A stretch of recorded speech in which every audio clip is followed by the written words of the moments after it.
Hello and welcome to Wackadoodle Time, your home for hot takes, deep dives, and unhinged theories from the world of Bravo and beyond.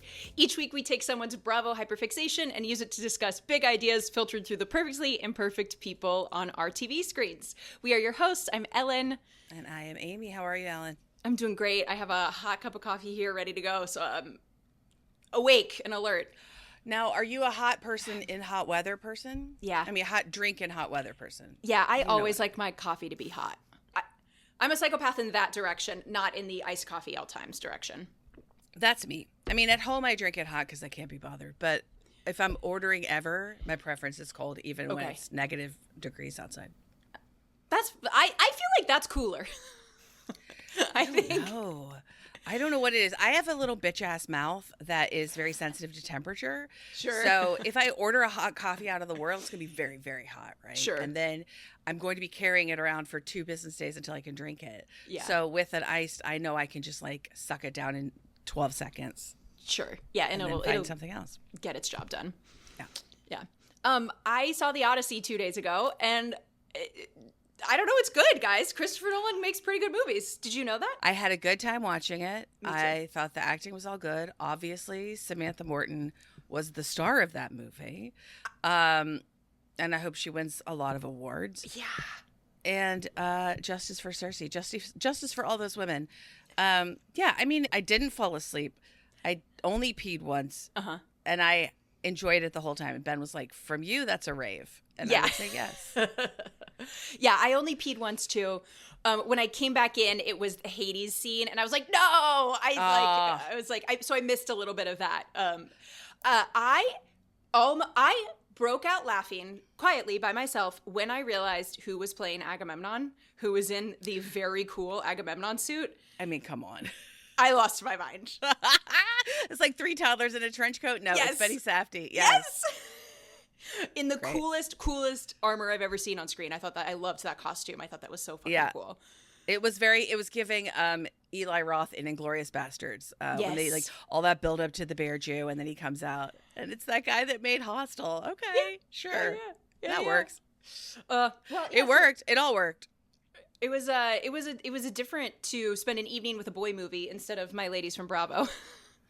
It is weird, right? Yeah. And all obviously, like, I'm just watching it being like, I'd like to get all these ladies in a room and crack open some rosé and see what happens. Because the stories they could tell, you know, about all their dirtbag husbands, the men that have done them wrong. I feel like Real Housewives of the Odyssey should be a spinoff that we should see somewhere. Yeah, 100%, absolutely.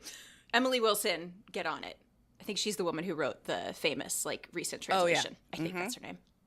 Anyway, that's enough boy movie talk for now. Let's bring out our guest. I'm so sorry to have strayed us from the path so far. Caitlin Well, you love to bring us into sports. You love to bring us into any kind of thing like that. So you are a sleeper cell for the patriarchy, and I've just come to accept it. That's fair. That's fair. I accept that. I hear that criticism and I accept it. Please. I'm listening. I'm learning. Okay. I'm listening. I'm learning. Let's welcome our guest, comedian, actor, performer, Caitlin Bitzegaio. We're so excited to have you. I'm so excited. So happy to have you here. With Thanks you for joining gals. us. Of course. Have you seen The Odyssey? I haven't. I have tickets this weekend. Great. I went to the gym this morning, and really all anyone could do was talk about whether they'd seen it or how they're getting tickets or when they're getting tickets, including a man who was new to the gym. I don't know where he came from, but he is. I live in Jersey City. I assume he does as well, and he is driving to the King of Prussia Mall this weekend because he could not get IMAX tickets in New York City. So he is going to Philadelphia. Wow. Okay. Oh my God. Now for people who may not know, AKA me, how long of a drive are we talking here? 2 hours at least. Jesus. Incredible. I mean, that's to Philadelphia. I believe the King of Prussia Mall is in the Philadelphia suburbs, so it could be farther. Oh my God. Wow. Well, That's famously, like the 70 millimeter IMAX screening in LA is at Universal City Walk, and they have a 6 a.m. showing every day, and I think it's sold out for like a month. Like, oh, it is. Yeah. Lincoln Square in New York. That's where I have my tickets at at a comfortable 2 p.m. I got them a while ago, and the app kept crashing, but I got through. It was my odyssey, and I'll relate to the film in a lot of ways, I think. But yeah, there's 6 a.m., there's 3 a.m.s, and they're all sold out. Yeah. I'm glad that the boys have something to be excited about.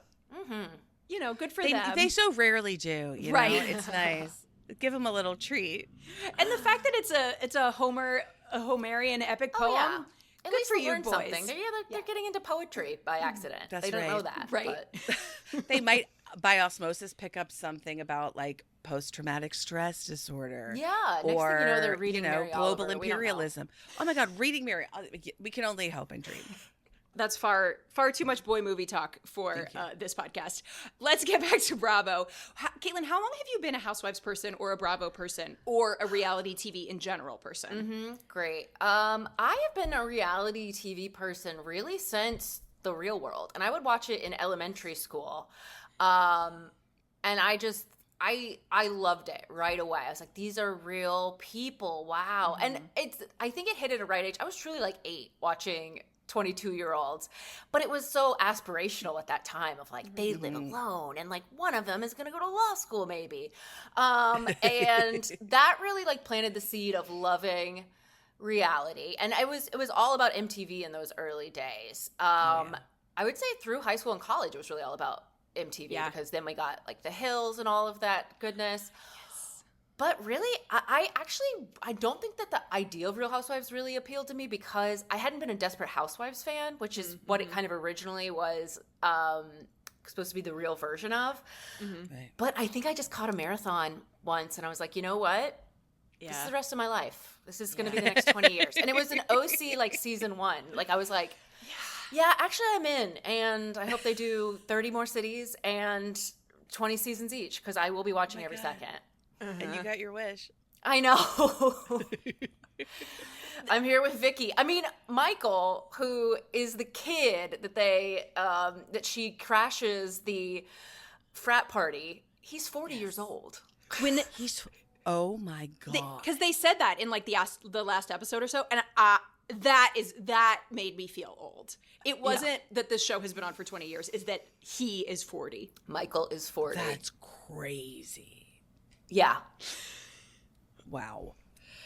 They're all all those kids are fucking growing up. I mean, the Next Gen NYC, like we're just seeing them everywhere. They are inheriting the earth, you know. Inheriting the Bravo network. I think it's one of the Beatitudes: the children of the Bravo celebrities shall inherit the earth. Yep, absolutely. Blessed are they. Yeah. I also I'm always delighted by the number of people that get sucked in, like in a marathon or on planes. I feel like we've had a lot of people who have watched like on a cross-country long haul flight because it is kind of addicting.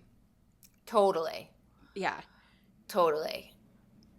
And so do you there? Yeah, they it's get their hard claws in you and you're a captive audience, especially on a plane. What else are you gonna do? What do you watch all the shows, or like what are your favorites and what do you skip? I do watch pretty much everything. My favorites, like historically or right now, I'm not sure. Like historically, like I rewatch season 7 through 10 of Roni in a way like a toddler watches Frozen. Like I compulsively watch it. I watched some of it this morning, and it had nothing to do with preparing for this podcast. I totally had no. I was like, oh yeah, something might come up because I am watching the show. But like I literally started watching season 7 again on 4th of July. Like I just had time in the morning before we were doing anything, and I was like, you know what, America, 250, time for Bethany to come back to the Hamptons. That's what I know. You were reflecting on what makes this country great. And and the things we've lost, and we have, we've lived in better times. But like season 7, 8, 9, 10. But yeah, that's like probably historically my favorite. But I really do watch everything, and I don't mind the bleak at all. I'm a Valley fan. Like I'll watch. I can't look away. Yeah. I have been feeling the exact same way about this season, and kind of like bothering people about it. Like I'm annoying in how much I'm kind of enjoying and can't look away from this season of The Valley, even if it's the darkest thing that we've ever seen on television. Maybe not ever, but it's up there. No, it's up there. It is up there. And I think it's also interesting. Like, I feel like the Janet arc has been so fascinating because she was such a villain and so annoying. But now I think she's like making jokes the cast doesn't even get. Like, she's like on another, like she's doing Greek chorus basically, and they haven't noticed. It's so strange how they've decided to hate her. It's like, it's kind of... She's really been playing a long game, which I really respect, because sure. I mean, everybody else is playing a short game of like, I want them to like me. Who do they like right this second? Danny and Nia? Okay, I'll just side with them. Yeah. And I mean, talk about long game. I think the girl moved from Ohio to LA to be on this show. Great and point. good for her. Point. And good for her. And she's a fan of the genre, and you can tell, like, she's studied. Yeah. I love Kristen, but God knows she's never studied anything. That's just not a thing for her. No, it's not. No. Why would she? I say this with love in my heart, but no one has ever been a worse poster child for therapy than Kristen Doty. Listen, some conditions cannot be fixed with traditional talk therapy, okay? I like know where Luke is from. I'm from near there in Indiana, and it's so... It's not like I actually had to stop at a McDonald's there last year, and I was like, I forget Luke is one of the highest achieving people from Martinsville and one of the best communicators. Like, it is like, it's a tough place. So shout out to Luke for like, I don't know, walking and talking, my guy. Awful person. Awful. One of the worst men on Bravo, I believe. Yeah. He's like a sneaky He's like a sneaky bad. And there's just no other side. Like, even, I know we hate to admit it, but even Sandoval and Jax have their other side. They have their charming party guy side. Yes. Luke's got nothing else. It's just nothing. No, Luke does not know how to be on TV. No. Right. You need aspiring actor/models to at least know that, like, when you see that red light turn on, you gotta give it a little oomph. You got a little sass. You gotta play it up to the camera. Yeah. Even when he's being evil and terrible, he looks a little undead.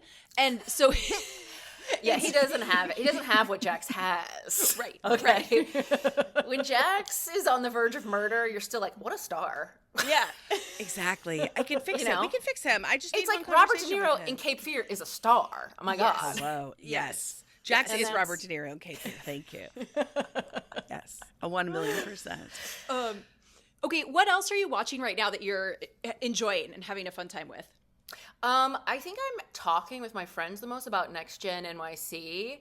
Okay. Because, like, maybe it's the New York City of it all. But, like, also that show's cracking me up because these Next Gens, who were born in the literal aughts, have the same attitude towards Brooklyn as Ramona Singer. Like, they're like, what?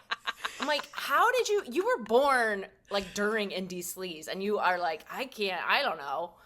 I think it's just helplessness. I think it's that they're all really and so was Ramona. But Ramona's cultural baggage was understandable for that time. Sure. Right. It's a boomer mindset. I've heard talk about these Gen Alphas, like, circling back around and landing back on boomerism. They've circled. And I think we're seeing it playing out. They're back. They're so back. And there's a funny tension there between, I think, the Nepos. Some of them have star quality, some don't. But the other ones who are, like, there by their own, I mean, sometimes wealth, but not fame, they're kind of stars, even if they're terrible. I think Charlie, unfortunately, is a star. Without question. Yes. He's tough. It's tough. Georgia, I love her. I love it. I have not loved a new I have not loved a new Bravo character since like, in so long. It was weird to me to watch Riley, Gia, and Ariana not understand that they were giving her a gift by making a big deal out of the hand washing thing. Like, she's like, great. Oh, I have a thing I'm going to be known for. I'm going to bring it up a lot more. Yeah, that's right. And they didn't get that or maybe they did. Maybe they're also playing a long game. But it's like, as Housewives kids, like, how do you not see? You don't give you don't label the other person something that they can use, you know? I guess, but maybe also as Housewife kids, they grew up defined by their proximity to a weirdo that got themselves on TV. So maybe that's just repeating the pattern. That's true. Maybe they don't understand they have to become the weirdo. Yeah, because Gia, and she is my neighbor, she does have just born friend of energy, and it's not really even a negative thing. It just sort of, she seems like she's there to ask people questions. Yeah. Not expand. That's probably what she was raised for her. Yeah, exactly. Her mom. Yeah. She's an oldest daughter that had to parent as her two parents went to prison. So like, I know. I will give her that for all the talk point. online about eldest daughter, and then it's like you have one younger brother. Like my girl Gia was doing eldest daughter stuff, like big time. Yes, 100%. And she's the oldest of like 9 granddaughters. Like it's not just her younger. That's right. Like if you ever see them on TikTok with their other, like with the other Judices, they only have girls in that family, and there's like 12 granddaughters. It's crazy. Jesus Christ. Wow. I mean, even if you were it was a 2-kid household and it was you and your little sibling was Melania, I think you would have your hands That's fair. full. Completely fair. But like add in all those other ones too. That's like 2 full-time jobs. One of the most underrated parts of the baptism episode is when Teresa's getting ready to go to it, and the comedy of the way she cannot keep all these babies. It's cartoon. It's like the littlest one, Adriana's like about to go down the stairs, and they just Oh my God. cameraman is like doing National Geographic. He's like, I can't. The baby's about to fall, but they are cartoon babies, and it's just, they are hilarious. And she would just throw some on Joe because he wouldn't get out of bed. It's like, here, awful man. Truly terrible man. Truly awful. Though I did go to the Bahamas 2 years ago, and he famously lives there because he's not allowed in the United States. And I went to a restaurant I'd seen him post about, and it was excellent because I was like, one thing Joe's gonna know. The good places to eat. Food. Yes, Yep. 100%. That's right. 100%. You know Chet Siegel? Of course. Me and some other friends got a cameo for her. I told this story on the podcast last week. Well, I've seen the cameo on Instagram, I believe. Yes, he didn't understand that her name was Chet, and he just kept calling her Chef. Good. That's right. Yeah, and he just kept telling her to like look at stuff that was near him. Yeah. He was like, in Italy, and it was like very beautiful. And he was like, "Look at this, Chef. Look at this. Isn't this a beautiful vista, Chef?" What if your job was just to make cameos all day? That would be so crazy. A cameo for Tim Dunn once. Well, I was actually for Tim Dunn's fake assistant, Vicky Grubbs. This all sounds exactly right. Sure. This is exactly what you got. You guys didn't even need me. You're like, what would Caitlin have been doing? Well, buying a cameo from Gretchen from Orange County for Vicky Grubbs. Because Vicky Grubbs has a lot of lore, so I wanted Gretchen to give her a shout out. She was in the car with Slade going to Bass Lake, and I was like, I didn't even get charged extra for this. This is amazing. That's oh my God. Perfect. Bass Lake is also a location that I know it exists, but I don't know where. And I don't really ever want to locate it in time and space. It could just be mystical. Of Orange County are always finding places in Southern California that none of my friends have ever been to. I've never heard about. Like, they were in those dunes. Like, where's the that? dunes. The dunes. They almost died. God only knows. That's right. They rolled those buggies. Oh my God. Like, I feel that way about Lake Havasu too. Like, please don't ever take me there. It lives in my mind only. And that's like, is that in California or Arizona? I don't know.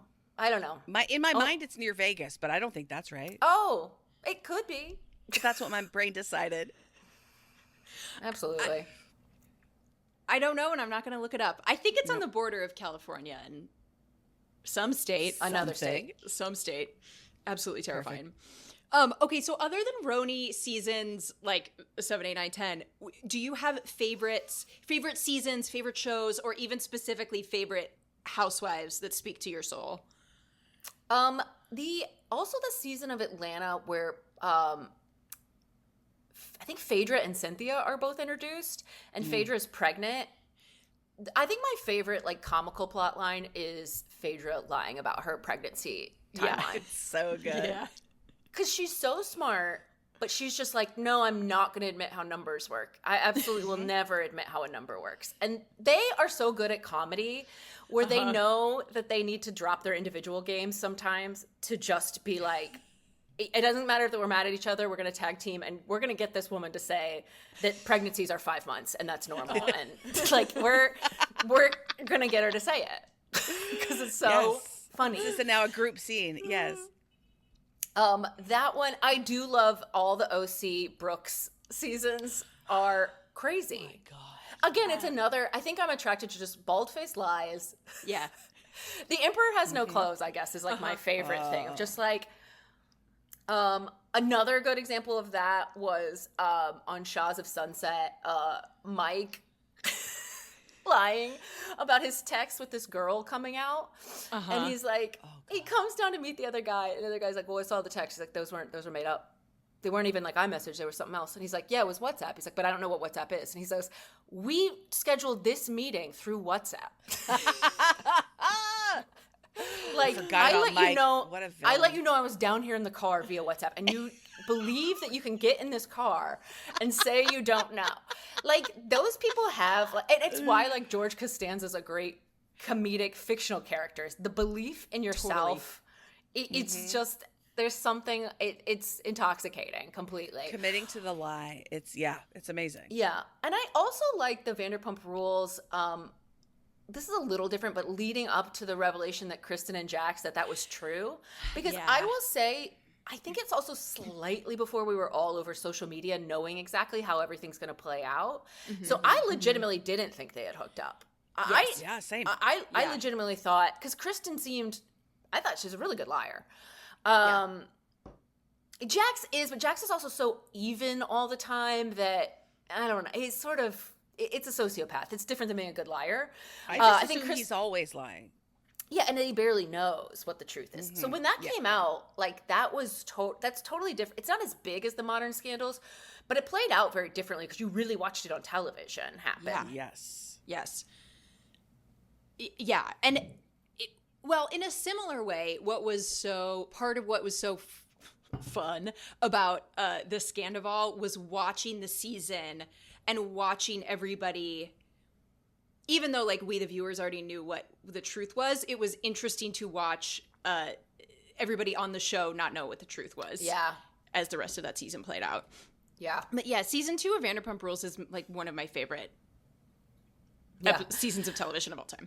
It's also funny because my husband recently asked me, so what was Scandival? And I explained it, and then he's like, okay, so they're cheating? Doesn't that happen on these shows all the time? And I was like kind of no. Like, in a weird way, almost nothing happens on these shows. Like, yeah. Right. Yes. Like if Vanderpump Rules was on for like 11 core seasons, then like 3 things happened. But great point. And that's the way I prefer it. I like to watch these ding-dongs do nothing. Like, I love it. That's why I think Ashley I is good on Rhode Island too, because she has nothing. She's like looking at her phone. It's great. And then when fights break out, she cries, and that's what I need from her. That's it. You need one person to stand over here and cry and say, "You guys are all insane." And she has a coffee shop that she hates. What an innovator to have an enemy in a coffee shop. What if you guys, I don't know if you've seen Obsession, but what if Ashley I got the one wish Willow, and her wish was to have Jared love her and marry her, and now she's stuck in the monkey's paw curse of being the first lady of a coffee shop the size of an airplane. She is obsessed with chasing him, and now like it used to be on Bachelor in Paradise, and now it's like you're at work, you're making too many lattes. She's still there, posted up. That is a great point. It's also named after her mom, I think. I find that a little interesting. Yeah, that's weird. Yeah, that's Audrey. Okay. Okay. All right. Move to Rhode Island and I'll name a coffee shop after your mom. Did her mom pass away or something? No. She was in one of the episodes. Yeah, right. She like helped the kid. She took the kid to the hospital. She just likes coffee. All right. Huh. Why not? Cute name. I'm just kind of inherently confused about the fact that it's a coffee shop and then also serves cocktails. It's a personal thing. I like hate that kind of business. and what is it? Something About Her. I haven't been in, but sure. I don't like fast casual with alcohol. To me, it's like, let's do one or the other. Are we getting a sandwich and we're moving on, or are we sitting and having a marg? Either's good, but like, please, let's pick a lane. It is weird. Having been through Something About Her, it definitely, like, as opposed to Audrey's, it's like, we are a sandwich shop. It just picked a lane. Mm-hmm. It's not trying to be like an after hours club too or anything. But it is weird because like when I went, there was a line that you wait in, and then you order, you go and sit down. And so you know that there are more people outside, but then also, are you supposed to sit down and relax with a lover boy or with like some sort of beverage? Like I wouldn't be able to enjoy a beverage like that, knowing that there are also people standing in the sun waiting to get inside for a sandwich. That's what I mean. Is it a relaxed place or are we moving? And great, let's just choose. Yeah, you don't need alcohol in a place like that. No, I don't believe, but I get it. That makes some money. There is a dirtbag bookstore / coffee shop / they have beer and wine by my house, and I like it because it's full of 27-year-olds that are like having a beer at 3:00 on a Tuesday, and I'm like, yeah, good job for you guys. All right. Well, they're relaxing. They're relaxing. They've chosen a lane. They're relaxing. Sure. They're working on their screenplays. I'm like, yeah, you go. That's right. They're doing that like write drunk, edit sober thing. Yeah. Just get it all out there. Yeah, good for them. There could be a Vanderpump Rules about them. Something that I find really comforting about it is that everyone's pretty mean to you, and I like that. Nice. That's like kind of what you want in a bookstore a little bit. Yeah, absolutely. Yeah, it feels like being back in New York. There's a bookstore near me too. Shout out to Word, love you. But they don't. I tried to give them business, but they're just kind of like, yeah. I'd rather kind of not have books here. Just like use these. Just buy one of these at full price and leave us alone. Yeah. There's something about that feels like a reality television kind of business. For sure. It feels very Audrey's. Audrey's is going to start selling books any day now. And like have a nail salon in the back and like 40 other things. And Ashley will start her new career as an event planner. Well, that's what we'll transition into. Well, she would cry at everything. She has like some sort of like event videography business.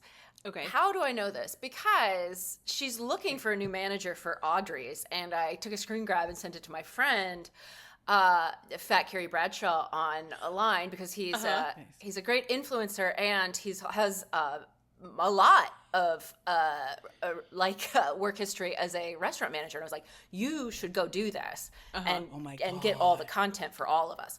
But I looked into the email where you're supposed to, and it was her media company is where you email to get a job as a manager at Audrey's. Interesting. I don't think he's going to do it. Yeah. That seems like it would be a terrible job. And also, what I loved about Rhode Island is it's clear that she makes all the money for them. Like, I think she makes a ton of money as an influencer. Yes. Mm-hmm. And I did start following her, and I was like, you know what? You're pretty good at this. She's pretty funny. She made a video of, like, the Sabrina house tour song of, like, all of her children's messes. And I was like, this is funny. This is charming. It's cute. Yeah, she is good. It's interesting, too, because when Lindsay and Carl were breaking up, I understood Lindsay's point. I thought that it doesn't really make sense as a foundation for a family for both people to be influencers isn't the smartest thing. But then you see this reverse where Ashley's like, please be an influencer. I'm begging you to stop having a real job and be an influencer. Because I think that just the dollars of it is so crazy. Mm-hmm. Yeah. Well, and both those men opened coffee shops, so look at that. Yeah, wait. Wow, great point, Amy.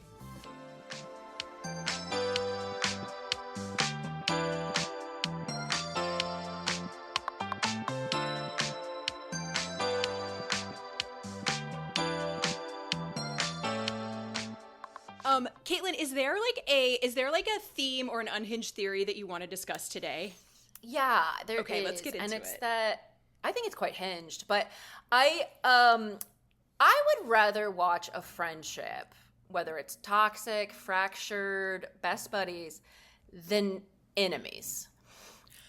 And I think that's a lesson that housewives need to remember when they're dealing with each other. Yes.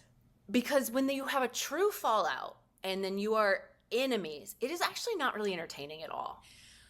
Because there's nothing that you're trying to fix, and there's no reason to be invested, and you start to feel like, oh, I'm watching a reality show, that's why you're talking to each other. Where, like, and again, back to my glory days of Roni, like, a lot of that, people remember the fights, mention it all, don't be uncool, etc. Mm-hmm. But they actually have a lot of fun, and even Ramona and Bethany, who you might remember as being enemies, spend most of it, like, being friends. Yeah, and that's what makes it compelling. And then you get into the place where Shamia and Portia are now, which is so sad. Yeah. And hard to watch because they really were best friends in real life. Like, it's not even a show best friendship. So it's just stings. And what is going to happen is one of them's going to get fired. And I mean, I got to guess who. It's going to be. But like Portia, right? Portia's going to get fired. Yeah. I'm sure they'll be like, I don't think we'll ever don't see need her again. Yeah. That's she's not a natural TV person to me. No charisma. And just hard to look at. Let's say it. All of it. But like to me, I think that if I was gonna go to like be like a Housewives coach, I feel like that's what I would say when they come to the locker room. Like, even if she's being awful, like, try to stay friends, because you'll get more out of that. I think this is a great. You know what? The people that immediately came to mind for this for me are Giselle and Karen Hugert. Yes. I would rather see a prickly friendship where they both are like, we are coworkers here, and so let's make the most of this. And they do have points of real connection. And then when they fight, they're like very well matched, and it's very fun because you also know it's whatever. Like, something's not gonna get fundamentally broken here watching them go at each other. Yes, you're right. And the Trace Amigas. I need my amigas together. Yeah. Like, because that show works the best when they consider their other castmates just things that are happening to them. Like, when they Like part of the crew. When those three get together and they're like, why? Like, it's just so. And if you watch that, Shannon's introduction to Orange County is one of the craziest because it was like, Vicky and Tamara had been best friends. And then they were also friends with Heather. But she was not part of the best friendship. Sure. Shannon enters and is immediately part of the best friendship. And you can see Heather be like, I thought you were just two best friends. And they're like, no, it's like us. It's the three of us actually now. But she's blonde. We need another blonde. They can't. Yeah. It's for your inner circle, you have to have the same hair color. Like, it's. Yeah, of course. And I never thought about that. That's so funny. Yeah. In an episode, like, recently, like, Vicky doesn't know the word for group text, I think. And she's just like, we need to be, like, there's a text with all of us. Like, you and you. And it's like, but you know what, Vicky, you're right. Let's get that group text going. Okay? Words maybe aren't her strong suit. So funny. We don't know what it is, but it is entertaining me for 2 decades. But that's all we know. Right. But those three together are, I love a friendship. And again, they can fight. Yeah. It's okay. Right. Or, I mean, like, season 10 of Roni, when Carol and Bethany have the falling out. Yeah. Even though they're both, I believe, awful, I actually find that relatable, sadly. Like, when you have that friendship that's just not working anymore, and you each try at different times, and it's so awkward. That is some of the, like, I want to leave the room scenes when they are like, Bethany gives her like a Christmas sweater, and she doesn't like, Carol doesn't like fully appreciate it. Talk about like the minutia drama. It's like, oh, I didn't say thank you enough for this. And it just, it breaks your heart because it's like she really thought that sweater was going to save it. Oh yeah, that was a hard one because, like, especially when you have people who aren't great like communicators in that way. Yes. And Bethany Jill, even the fallout of Bethany Jill, that's hard too. That was hard to watch too. Yeah, it really was. And actually, you forget, Jill is really the one that walked away from that. You wouldn't think that that's what happened, but that is really what happened. She didn't want to talk to Bethany, and then she regretted it because Bethany became a big star. And then she showed up at that vacation. Oh, that's right. When she showed up, they're all getting pedicures. That is so, the way Alex McCord almost passed out. She had a seizure. We're gonna see her on the upcoming 20th anniversary thing. I can't wait. I'm so excited to see her. Because that is what makes me so sad about losing that Morocco Ultimate Girls trip, is that I wanted a season of Alex McCord again. Someone's got to leak that. Whoever leaked the Summer House audio, you didn't need to do that. What you needed to do, while everyone else was paying attention to this, sneak in. Exactly. Yes. That's Heist 101. Could they put it like a Patreon, like for charity or something? We can pay to watch it. Can we have an Ocean's 11 where we get a crew to go to sneak into the vaults and get that just so we can watch it? We'll put it right back. Like, I won't even tell anyone that I've seen it. I just want to have seen it. I need eyes on it. Yeah, we don't need to talk about it. We can each individually watch it. Or there's like a museum where like you have to go into this one room. Like they won't let you take it home on your own computer. Mm-hmm. Yeah, I mean the idea that Alex and Vicky have met is so, and I haven't seen any of it. Yeah. And Alex, like, what a strange success story, we're gonna say. She has a PhD. Beautiful. She's still married to Simon. She, the kids are, like, grown. It's all good. They live in Australia? Yeah. Good for her. Yeah. And she was on the forefront of the Brooklyn move. Yeah, that the Next Gen kids are like, huh? They would, yeah. She was a trendsetter. That's right. I bet they made good money on that townhouse. Yeah. Well, I mean, there would have to be a full renovation considering the decor that they put up. Bordello? Fair. Yeah. But yeah, if you could, it's the surface level stuff. Okay. Yeah. So Caitlin, I love this idea. I really hear you on this. So you've mentioned a couple of the friendships, but I'd love to hear some more that you think. I'm okay. Like Miami, like the bros on Miami. Yes. Yeah. They're going to bicker, but they're never going to fight. Yes. Yes. And even on the other side of that group, like Dr. Nicole and Gertie, like I like that we had friendships in like both camps. Yeah. Mm-hmm. And I don't know. I mean, like, even I would strangely say Adriana and Julia, because I think they will make up 100%. Like, there's just, they can't stay away from each other for that long. And apparently they have hooked up. So, yeah. I can't believe that we have a show on pause where two housewives admitted to cheating together. Yeah. And not only did they admit to sleeping with each other, then one of them blew up the other spot about cheating on her wife. And they were like, this seems like a good time to never come back to this show again. Meanwhile, her wife is one of like the 20 best athletes of all time. She's one of the most famous people. And like, like, you know what? They were just at Wimbledon sitting next to Kate Middleton. That's insane. It's insane. Princess. I think it's so crazy. Though I want eyes on those little kids they adopted. We all need like. Oh God, I forgot about that. We all need like a nanny cam that we're allowed to check in on the kid. Yeah. Okay, can I say that this to me is exactly what is wrong with Beverly Hills right now. That what I have loved about Beverly Hills for so long is that it's really a lifestyle show and like mostly a friendship show and the like let's be bebopping around show. It's not a high drama show, and that's fine. I don't need it to be a high drama show. It has obviously had high drama moments, but this Dorit and Kyle friendship breakup has just been excruciating to watch. It has not been fun. I don't want to watch it anymore. And that's it. Yeah. Especially when it feels like there are things not being said. Like we as the viewer don't have a full picture of what's going on.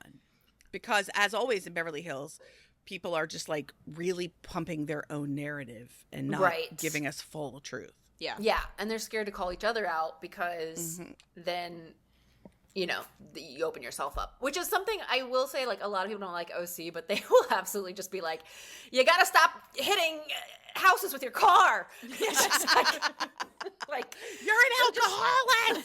Just say anything. Yeah.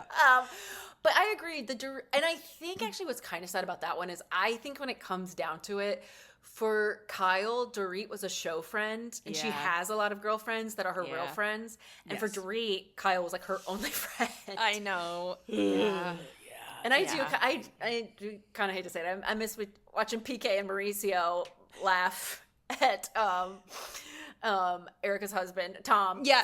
I miss that. Them just fix the ankle. That was funny. Oh, yeah. I don't miss PK, but I also hear what you're saying. I don't ever want to see PK's face again, and also I hear you. It was a lighter time. It was more fun. It was a simpler time. Yeah. And then also with Garcelle. Yes, right. The fact that they're like none of them are like at all friends with her anymore. Yeah. It's gross. Yeah. It's very gross. And that whole friendship with Garcelle and Sutton, which seemed a little, I don't know. It always made me a little uncomfortable just being from the South. I always have like a real side eye for like Southern women on these shows. But the fact that, in the end she didn't have her back at all. No. Threw her under the bus. Sutton is a pretty tragic one. She's a pretty tragic gal for someone. Yeah.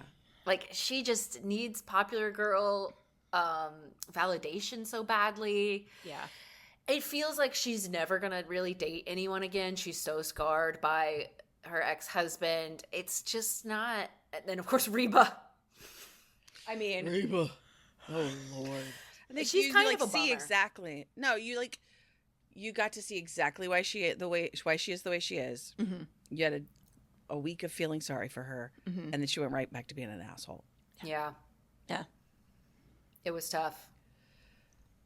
Other friendships, so I think that this was something I was realizing of, like, which of them though have like reality brain and which are kind of thinking about like life, because I think like for Ariana in season 11, it was completely reasonable to not ever want to talk to Tom Sandoval ever again. Yeah. As a person, but Sheena thinks like a person on a show. So I actually think in her own convoluted and batshit way, Sheena was trying to be a friend, being like, you should film with Tom because our life is this show, right? And they just had they don't agree on that, obviously. And Ariana's not going to do probably that type of reality show ever again. And I'm sure Sheena will. I felt bad because you're watching them. Yeah. As if a real person said you should actually kind of be friends with your ex who, like, beyond betray is not even the word. Right. You'd be like, no, that's crazy. But to Sheena, she's like, you should film with this other guy. He's kind of like a big star in our show. Like, that's from her brain, the way things work. And I think that actually they kind of make me sad because I think they're Ariana and Sheena, because they're so nice to each other on social. Like, it's so delicate. You can tell, like, they don't want to talk shit about each other, but they're not friends anymore. Yeah. Right. Yeah. Like, I just heard a clip of Sheena, like, congratulating Ariana on Emmy nomination. And I remember when Ariana was like on Watch What Happens Live, and she was asked, Sheena's like, well, we're not so close anymore, but I'm really proud of her for like speaking out about like postpartum OCD. I was like, that's the most polite. Like, it's just, they're so polite that you can feel what they had, and it's There's also such an imbalance of status now. Because Sheena was the big dog when she brought Ariana on. Right. For sure. Yeah. And then it just did it flip. And flipped really fast too. It wasn't even like over the course of the show. It was like one season. Well, and Sheena wants very badly to be a reality star, and that's value neutral to me. But it's like Ariana didn't so much, and then she gets the spoils, because I am a proud reader of Sheena's book, and oh wow, great. Here's what I found interesting. A little side. I can't believe how nicely she talked about Shay. Nicely she talked about Eddie. Oh. She loves those guys. She loves those guys. Oh. She doesn't like Brock that much. But Brock's goals align with hers. He wants to be a reality star too.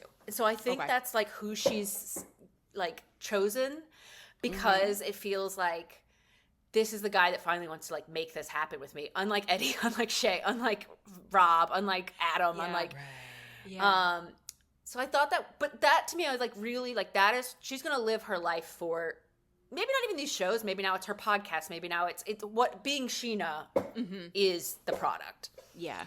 Yes. Because imagine her like working at a desk somewhere, or like at the post office. Like, I'd love it, but it's never gonna happen. She's going to do whatever she has to do to stay in the spotlight. Oh, absolutely. Yeah. And, like, it makes sense. Yeah, and I guess she was supposed to be on The Valley this season, but she took a pause on it, which... Okay, and apparently she and Lala have had a big friendship breakout, or breakdown. Right. So I was going to say put Sheena on The Valley, but now that we're talking about this, I'm like, oh, actually, that might be bad. I don't mind Sheena on The Valley, but I agree. Like, I'm just not interested in hashing out whatever those two have, because it's like, what is it about? It's like, I'd be more for them just being like, you know what? Let's say we move on. Yeah. Like, let's film more in the Chili's. I like most people, I was not enthusiastic about Lala coming onto the Valley this season, and she has been such a value add. Yeah. Who knew? Like, oh my God, who knew they really knew how to like play to her strengths. Yeah. And like deploy her in such a strategic, like good manner that we needed. I don't know what the equivalent of that would be for Sheena. Yeah, I agree. I don't want to overload it with VPR people, though. Maybe it could be fine. If it means less Luke, then I'm great. Less Luke. That's true. But like Kristen too. Kristen loves being friends with these girls, and you can tell. Like, I think she's still sad about the breakdowns with Stassi and Katie. Like, that they've kind of moved on being friends. Yeah. I guess they're gonna be on this new show together. Yeah, I've seen a clip. Yeah, who knows? I was saying in our group chat the other day, Kristen. I think the reason Kristen is struggling so much on the Valley is because like she was never meant to be the center star. She doesn't have the personality, the constitution to be the alpha, to be the number one on the call sheet. Yeah. She has always been like a wild card just to the side. Like you're Gretchen Wieners. Like you're quirky supporting character. She was never like the weight of being at the center of this is like too much for her. She can't handle it. Mm-hmm. Yeah. And she's not good at it. No, yeah. And like it is, she's kind of having a bad season, but Kristen is made to have some bad seasons. Like we can't have all good Kristen. It just wouldn't be Kristen. Exactly. But I agree with you. She needs to be commenting on something and honestly plotting. The being a mom is taking up a lot of her time and she's not plotting. Yeah. I want a season where she and Lala team up to take Danny down. I need her to have a full reversal on those guys. This is where we learn about a mom's work-life balance, where can she be a mom and plot? Can you have it all? And I think she will. I think she'll find it. Because she's going to break up with Luke, obviously. So she's got to take him down. Hoping. Yeah. She's going to figure out the Danny thing. She's going to have to take him down. Yeah. I don't know. Maybe bring Miami Girl back. Oh my God, yes. No, she used to be an investigative journalist. Yeah. And she has to get that career back. You know, like she put her career as a journalist on hold to go have a family. That's fine. Now it's time to get back to work. I need you to clock in, Kristen Doty, and uncover some shit on these people. Oh my God, they're so... She used to be someone that was like, I heard it from someone DM'd me, and then I heard one person mention it on the street. This is now a fact. Now she's talking about like, well, if I haven't seen this literally in front of my eyes, then I can't say that it's true. Yeah, what is that? What is that? You used to go off nothing but like Red Bull and a hunch, and we need that Kristen back in our lives. She needs like, if you're watching Atlanta this season, like Angela is so amazing because she lies, but in a way but I do know the truth, so I'm just going to say a fact that I did make up, but it does support the thing that I do know is true. Exactly. And that was like, doesn't it feel true? I love it when she's like, yeah, but that feels right. Yeah, but no. She doesn't want to throw anyone in the bus. She's like, no one told me that. I just said it.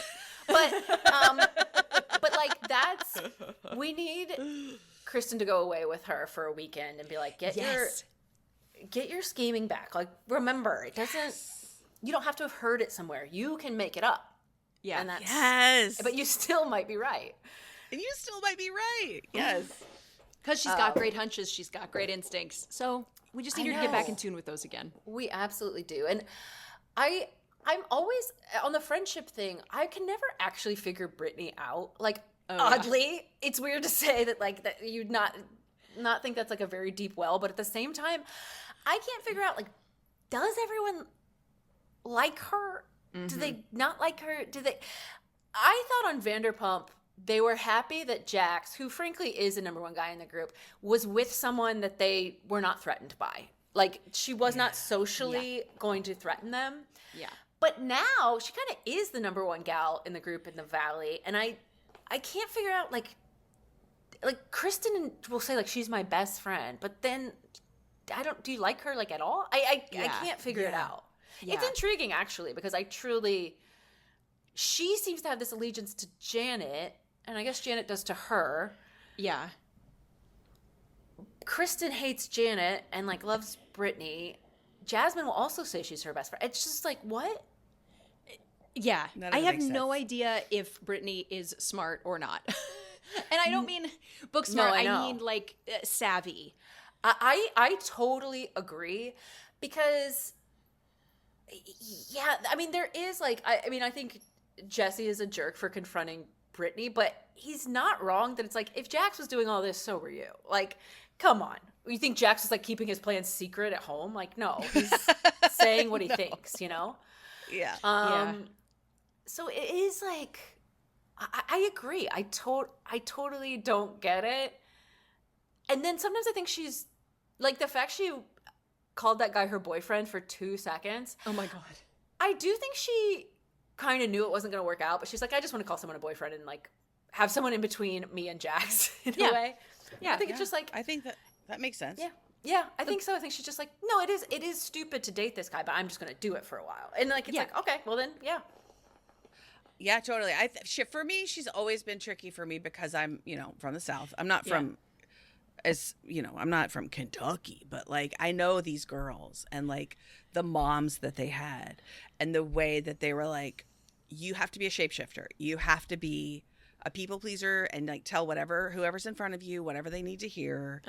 And be be whatever from one moment to the next. And Right. Well, can't we've have seen too her many mom. yeah.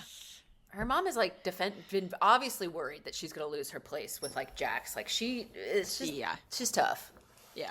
Yeah, it's very patriarchy focused. It's very you need to have a man around, like, and if it try and make it work with this guy, and then if it's not, like, find somebody else real fast, and like make sure you're still a viable, like a hot ticket on the I'd love to see her just become a full crone and like let her hair go silver and like Also, are we build being gaslit? Doesn't every year she have a mommy makeover? I feel like I've seen 30. And she's only been a mom for like 4 or 5 years. Like, it's not even like, I think she had one 10 years ago. Yeah.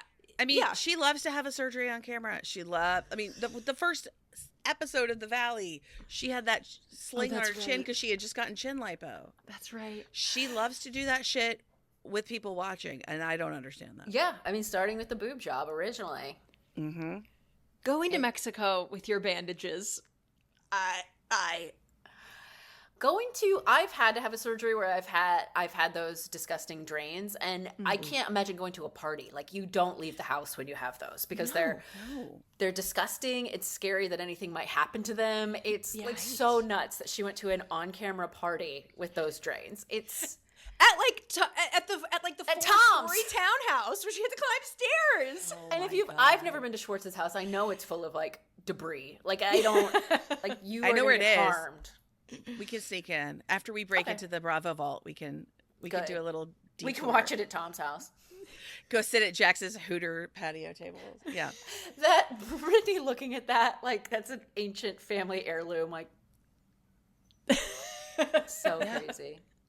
I mean, that is her. She's Hooters pilled. Like, that's who she is at her core. Hooters pilled. I would love for her to have a reality show where she like manages a Hooters. You know Oh what? my God. This is actually a great idea. That is our Lisa Vanderpump spinoff. Oh my God, yes. Why? Where is this? Why doesn't it exist? And it's a franchise, so she doesn't have to like build it. It's just it's already there, but she's managing this location. Did either of you watch this movie from maybe 5 or 10 years ago? Protect the Dolls. Yes, Support the Girls. Support the Girls? Protect the Dolls. Oh my God. Support the Girls. Yes, with Regina Hall. Yes, it was so good. They're like working good. at she's the manager, and they're like a bunch of girls. It's like a Hooters-y kind of restaurant. Oh, It's wow. all Yeah, about it's all great. of them. It's great. That's cool. Yeah, I'd like the trashy version of that. Yeah, please. The trashy Bravo version of that. Also, like, let it be in Kentucky. Yes. Like, For sure. we need that. We need it. Speaking of, are you watching Southern Hospitality? Of course. Well, So their friendship. of yes. I was going to say, like, Grace Lilly and what's her Maddie. the main one. DJ Maddie. That one is Reeves. actually like also I think a sweet friendship, even though they're awful sometimes, because Yeah. Maddie is so concerned for her. Like, yeah. Grace Lilly is also the only one that really can hold a scene with Maddie completely, Yes. because I think Yes. others feel fearful of her, either because of her stardom, something at the restaurant. I don't know what it is exactly, but Grace Lee doesn't care about any of it. She doesn't know about any of it. She doesn't know they're filming a show. Yes, they are just capturing her in the middle of her day. I think her mom is the same actress that plays Brittany's mom. Yes, you're 100% right. Like, she has a different costume department, but it's like, oh, we loved her work on Vanderpump. We're bringing her in. Now we're going coastal with her. Yep, there we go. Okay, while we're in the South, I just want to shout out another toxic friendship that keeps me coming back to this show, and it's the boys on Southern Charm. I knew you were going to say that. The boy friendships. The boy friendships. Terrible. The three of Craig them. and Austin primarily. That like heated rivalry, love, hate, tormented relationship that they find themselves in. Yeah. It's so good. It's interesting that Shep is like graduated out of it. Like, he's kind of like, I'm going to be around, but I'm not going to be a main one anymore. Like, I can't take it. So I can't hang with you guys. Yeah. They are funny. It's also, other than, I guess, Austin kissing Taylor like once, they actually haven't been in like love triangles together, really. Like, not really. Like, not that they care about. I don't think, like, Sally is kind of maybe hooked up with both of them. But like, that's not ever the center of it, interestingly. It's just, that's a good point. It's about like their relationships with other people. It's like, oh, you're dating her and now you've changed. Now you're not my bud anymore. That's right. I miss when Shep and Austin, like, I believe took Craig out on a golf course and like told him like he needs to get a job because he's not like them. And that was correct. Like, they were right. Like, oh God, I gotta go back and watch these old ones because I don't think I saw that. I do like that Craig thought he could manifest generational wealth. Like, like if he dreamed like it, his parents would be richer in like when he thought about it. It doesn't make any sense. And now we're kind of at this full circle moment where at Austin's birthday dinner last year where Craig was like, your business failed and you suck. Yes. Oh my God. And my pillows are flying off the shelves. Yep. Yeah. The chop hop. Yes. I also respect Shep in a weird way for not having any businesses. He's like, why would I do that? Yeah. Why would I do that? Like, why? It's correct. Yeah. Like, he does, like, for all the privilege some people have, at least Shep uses it. He's like, I'm not going to go to work. You kidding? Yeah. How about no? That would be stupid. I'm going to buy another shark necklace. That's right. I'm going to DM some 24-year-old. Also, a friendship I like on Southern Charm is Madison and Austin. Yes. Yeah. I actually believe that one. I mean, she does love getting like gossip out of him, but that's also being a friend. That's normal. Yeah. Yes. That's just the Southern way. And though he loves delivering the gossip to her. Oh, absolutely. Yes. Something's up with that marriage, though, and she's so lucky that she's not on a women-forward show because, again, if Kristen Doty was down there, she'd be like, sorry, why does he have to go to California every other week? I'm going to find out why. I never thought Why'd you get about married that. in, like, 1 minute? I'm going to find out why. But, like, Craig, Austin, and Shep don't notice that any of that happened, so they don't investigate it. This is such a good point, Caitlin. The women are getting away with murder on that show. They weirdly are. Like, you think of it as being a boys' show, but it's that they don't, like, they're never going to ask what went on with Taylor and Gaston, so they're not going to know. Like, it could have been anything. Gaston. That was insane. Gaston. I forgot about Gaston until right now.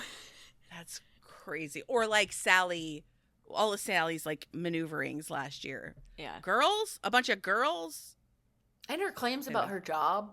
But they don't listen. So they're not going to be like, you make what? Doing what? And you're you? Okay. What? Doubt it. No. Yeah. But yeah, their lack of interest in women really benefits the actual individual women. Yeah. 100%. It's true. Are there any other friendships we want to hit before we... Yeah. Anything we've missed? I guess the one that, people have, like, that they've monetized the most is Paige and Hannah. Oh, of course. And then that really made me, I've not that we need to, I'm sure you've covered it extensively, but something I really didn't like that Paige said about Amanda a couple seasons ago was that she cannot talk about Giggly Squad or Hannah in Amanda's presence. And I was like, okay, that's just not being a good friend. You can't mention your main job and like your other best friend. Like you don't have to, it's just to be that inflexible about it. I was like, Amanda's really weird for that. Yeah. For making her feel like she can't talk about that. Yeah. We are watching the old seasons now. And we just got through the COVID season. And like Amanda cannot tolerate someone else having attention. Yeah. And she can't tolerate another woman having attention. She like, even if it's just within the space of like a party, a dumb game they're playing at a party, a literal conversation. She can't tolerate it. It's wild. Yeah. It is, and it's really strange, and like I'm not a giggler, but it is like they really have built that on like the back of like being like we are best friends, which I think is cool. Yeah. And they've been through shit. That COVID season when Luke was being crazy and Hannah was not her best self, and then she brought Des in, and like Paige definitely was like, you're being insane, and like was definitely not like blind loyalty with her at all. But I'm glad they got through it. Yeah. Totally. And I'm interested to see Sierra and Mia develop. I think off camera they seem to be already pretty good friends, but we haven't seen like a ton of it yet, and I think that could be good. Yes, Sierra is back for Summer House, right? Yeah. A little bit. Yeah, okay. No, like fully, because she left the villa where she was filming After Sun to like start Summer House, which surprised me kind of, because you could miss a weekend of Summer House, I think. But I bet they're paying her a lot of money. Oh, yeah. I guess that's true. And to be there for the first weekend's a big deal. Yeah, I'm excited about Sierra and Mia to give her like after the West Amanda just absolute disaster. And okay, I think part of this is just because In the City started right after Summer House. Yes. But the focus has been on Amanda and West. And what was so upsetting about that situation was the Amanda and Sierra of it all. Right. And so yeah, completely. And I think that's also sometimes because the drama gets the headlines, and maybe it does ratchet up a fame for a show or a person. I think then sometimes when people are in the moment, they're like, oh, they'll want to see this fighting. And it's like, sometimes no. Yeah. No. Like really, not sometimes if it's not going to go anywhere. No. Yeah. People aren't good at fighting, and that's the truth. Right. And part of people say this all the time, but like a great housewife is someone that can fight and then forgive and move on. And I think that goes back to your point, Caitlin, about the friendships are more interesting. And if you've got a foundational friendship where you can fight and then move on, it's so much more interesting. It's Karen and Giselle.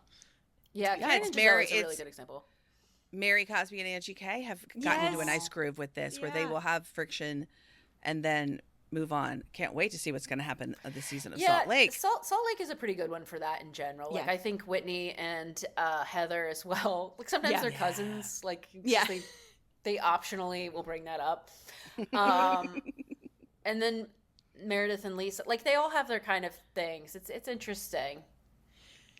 I listened to your episode about like we have too many reunions, and I think I was thinking about this in that because there aren't really like so many like fun parts of the reunions, right?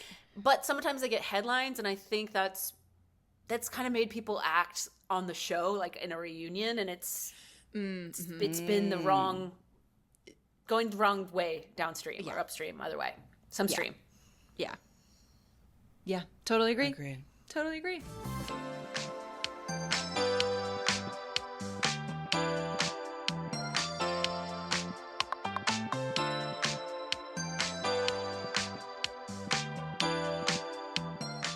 This is the part of the show we call Say It, Forget It, where we make space for whoever has a burning desire that they need to get off their chest. I'm going to take this one right now. I'm just going to say I am so happy that Orange County is back, and Ooh, and we get to have Heather throwing an expensive tacky party right away. Like, give me. I was kind of sour at the end of Orange County last year, but this is a return to form. This is like familiar. This is cozy. This is a mug of tea.